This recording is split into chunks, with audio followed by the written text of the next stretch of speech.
Hola, buenas, soy Andrés Cunio. Esta es mi presentación del trabajo final de acondicionamiento físico de base. Voy a estar hablando del tema de la fuerza. Bien, dimos dos conceptos. El primero de ellos es de Badillo. Dice que la fuerza es la capacidad de producir tensión que tiene un músculo al activarse. Por ejemplo, en un levantamiento de pesa, como es una sentadilla, de casi todos los músculos para poder moverlo. Bien, el segundo concepto es de Platonov. Dice que la fuerza es la capacidad del ser humano de vencer o contrarrestar una determinada resistencia a través de la actividad muscular.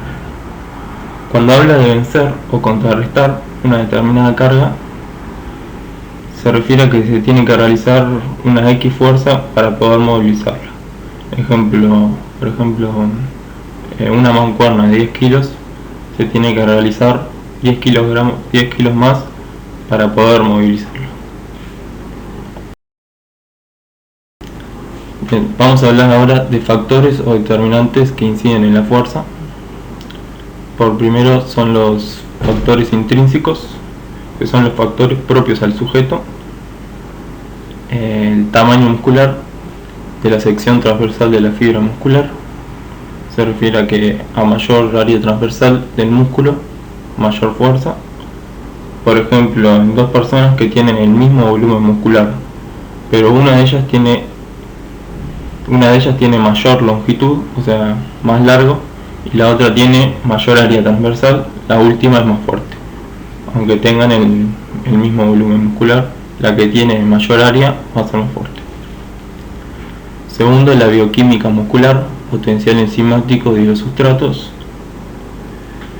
Se refiere a la cantidad de reserva energética que se contenga. Mientras más reserva energética, mayor fuerza se va a poder hacer. En tercer lugar, el perfil de tipo de fibras genéticamente determinado.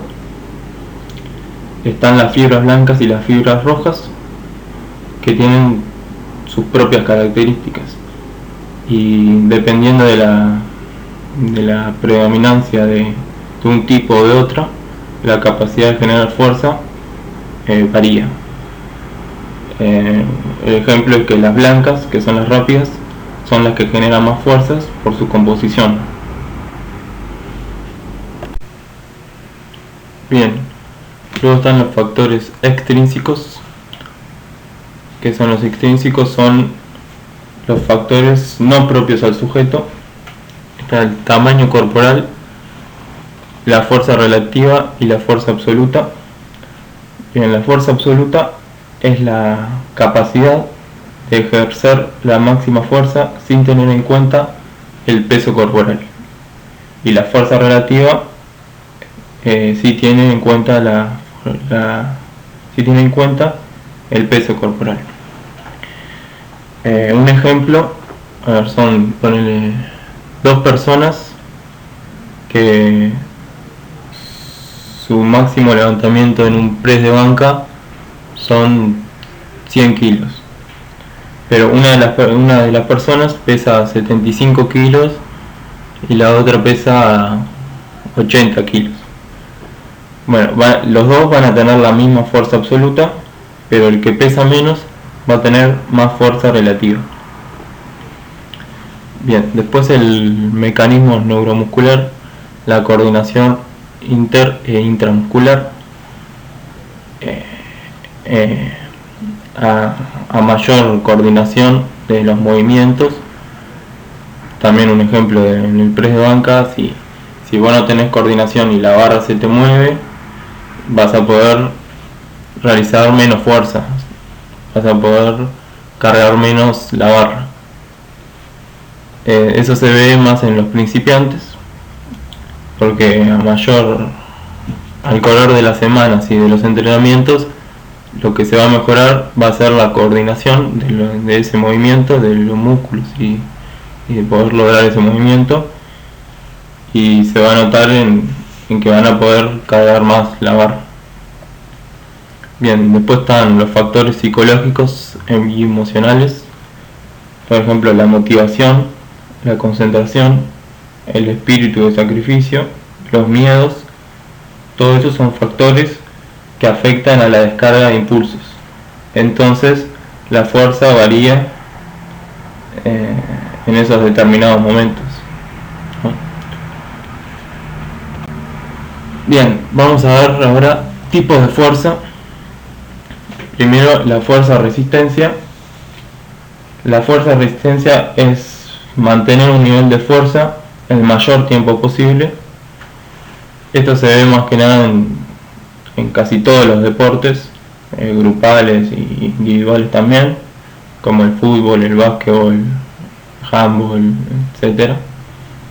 Por ejemplo, en el fútbol,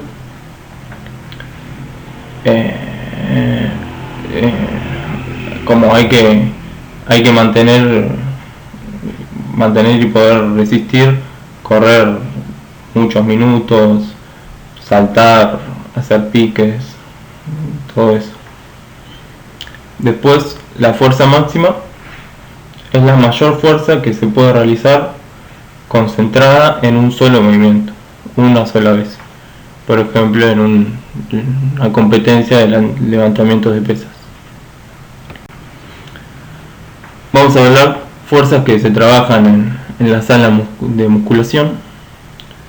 Está la fuerza neural, que es la fuerza máxima con volumen, donde se va a obtener mejoras en los mecanismos nerviosos y hipertrofia. Se va a trabajar en una intensidad de 85 a 95%, o sea, de 2 a 5 repeticiones. Después, la ganancia de masa muscular va a ser volumen, se va a obtener hipertrofia y se va a hacer a unas intensidades de un 85 a un 70%, que son de 6 a 12 repeticiones. Después está la fuerza sin volumen, que los beneficios solo es del mecanismo nervioso, y se va a hacer una intensidad de un 95 a un 100%, de una repetición a 2 repeticiones. Por último, vamos a hablar de la clasificación de los ejercicios. La clasificación se divide en tren superior y tren inferior, y a su vez ambos se dividen según las acciones de empujar y traccionar. En el caso del tren superior, los ejercicios de empuje pueden ser horizontales, eso depende de la posición del cuerpo, ¿no? Horizontales, por ejemplo, el press de banca, y verticales, por ejemplo, un press militar. Después, en los ejercicios de tracción, los horizontales pueden ser un remo con barra acostado o un remo serrucho, y los verticales pueden ser una dominada o un curl de bíceps parado. Después, en el tren inferior, en el caso del tren inferior, los ejercicios de empuje pueden ser de a 2 piernas, que es una sentadilla convencional, por ejemplo, o una pierna, por ejemplo, una variante de sentadilla o una pierna. Y los ejercicios de tracción se dividen por los dominantes de cadera, los dominantes de rodilla. Dominante de cadera, por ejemplo, es un peso muerto, y un dominante de rodilla puede ser una camilla femoral, ¿no? Bien, bueno, las referencias bibliográficas, además de la diapositiva de la clase que dimos, son factores estructurales determinantes de la fuerza muscular, de método de estudio de Calvet, Ramírez y Ortiz, y la base de programación del entrenamiento de la fuerza de González Vadillo y Rivas Serna.